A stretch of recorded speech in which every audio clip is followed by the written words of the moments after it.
Now, I do like to cut the inside out first, and this does work better if you have one of them little craft knives, which I don't, so I'm using what I have, which in this case is a box knife blade. But you're just kind of going to trace your line. I'm actually cutting over the line a couple times. Oops.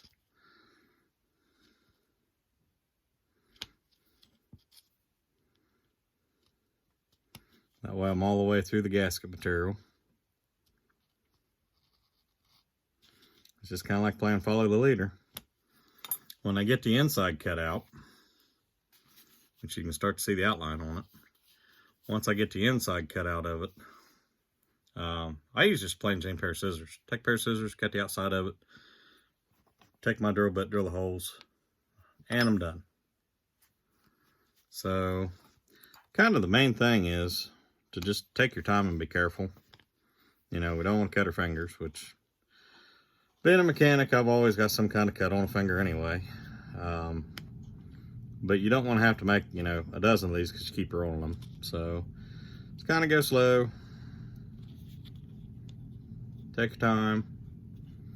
You know, if you got to go around the little inside section here 3 or 4 times, so be it. Doesn't hurt anything. You know, we're making gaskets here that are OEM or better equivalent, and way, way cheaper than the price of an OEM gasket.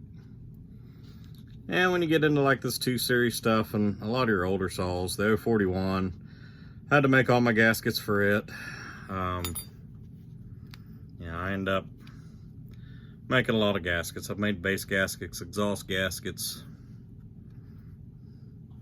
you name it. I've pretty well had to make it over the years. Sometimes, you know, you're in a time crunch and you can't really wait on a gasket, so you make one. I keep gasket material laying around pretty well all the time. Just nature of the beast. You can buy it off Amazon, eBay. I mean, there's a lot of different sources for gasket material out there in the world. I tend to stick with the Garlock for most of my oil or fuel sealing surfaces. You know, this is a fuel safe gasket.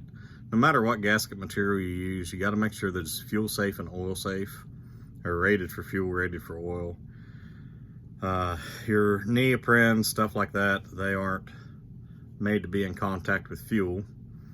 And let's face it, anything inside that saw is going to see fuel and oil. You know, that's what you're running through it.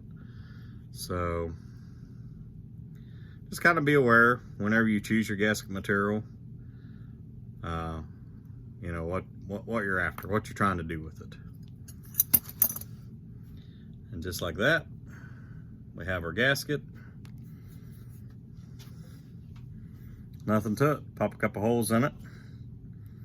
Pretty lucky on this one because the impulse hole is a straight shot. Some of your gaskets you're going to end up making, the impulse hole won't be a straight shot through. So you'll have to do a little bit of finagling to get everything lined up. Anyway, y'all have a good one. Good night.